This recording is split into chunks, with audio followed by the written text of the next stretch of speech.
В регионе проведена большая работа в рамках экологической акции «Таза Казахстан». Как известно, она была инициирована главой государства. Ряд мероприятий организован и в Бурлинском районе.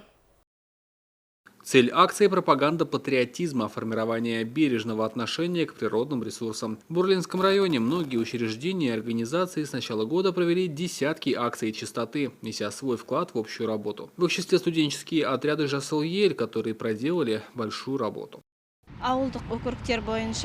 На сельские округа выделены 40 квот, а именно бойцы «Жасыл-Ель» работали в Пугачевском, Приуральном, Успеновском и Бумакольском округах. Их зарплата выдавалась из двух источников – от акимата Аксая 85 тысяч, из республиканского штаба «Жасыл-Ель» 35 394 тенге.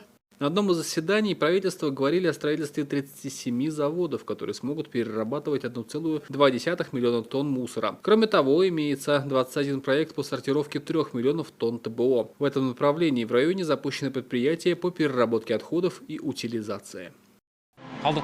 Мы будем сортировать отходы, к примеру, картон будем отправлять под пресс, пластик будем собирать раздельно для последующей переработки.